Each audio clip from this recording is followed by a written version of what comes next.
11 personnes handicapées portent plainte pour discrimination contre la Société de transport de Montréal. Le motif est simple. Elles disent ne pas avoir un accès complet aux autobus et au métro.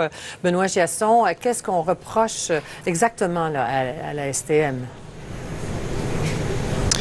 Oui, écoutez, Anne-Marie, d'abord, je tiens à vous dire que je n'ai pas entendu votre question, mais c'est pas grave puisqu'on s'était déjà entendu avant le direct.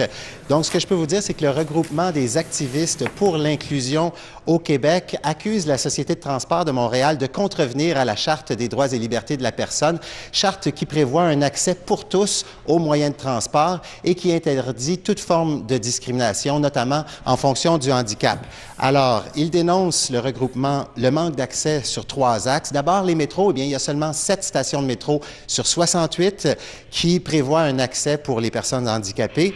Par rapport aux autobus à plancher bas, le tiers des autobus, il y a eu un test qui a été fait l'été dernier et seulement le tiers des autobus à plancher bas fonctionnait convenablement. Il y a un autre tiers où ça marchait absolument pas et un dernier tiers pour lequel c'était problématique.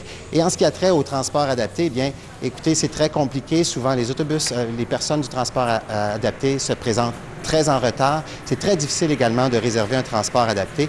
Alors, non seulement il dépose une plainte pour discrimination systémique, mais le regroupement dit que la situation actuelle pose un danger pour les handicapés. Admettons les autobus à plancher bas. On peut parfois y accéder, mais quand vient le temps de débarquer de l'autobus, mais justement, on ne peut plus parce que ça ne fonctionne pas, la rampe n'est pas fonctionnelle. Alors, il y a quand même une dénivellation d'une vingtaine, 15-20 cm, là, j'imagine. Alors, ça met quand même, c'est un danger.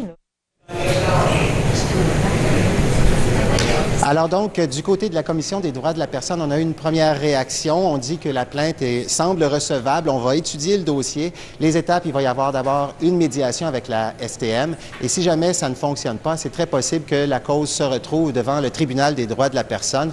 Un tribunal qui pourrait ou bien ordonner des modifications et même prévoir des mesures de compensation par dommages et intérêts.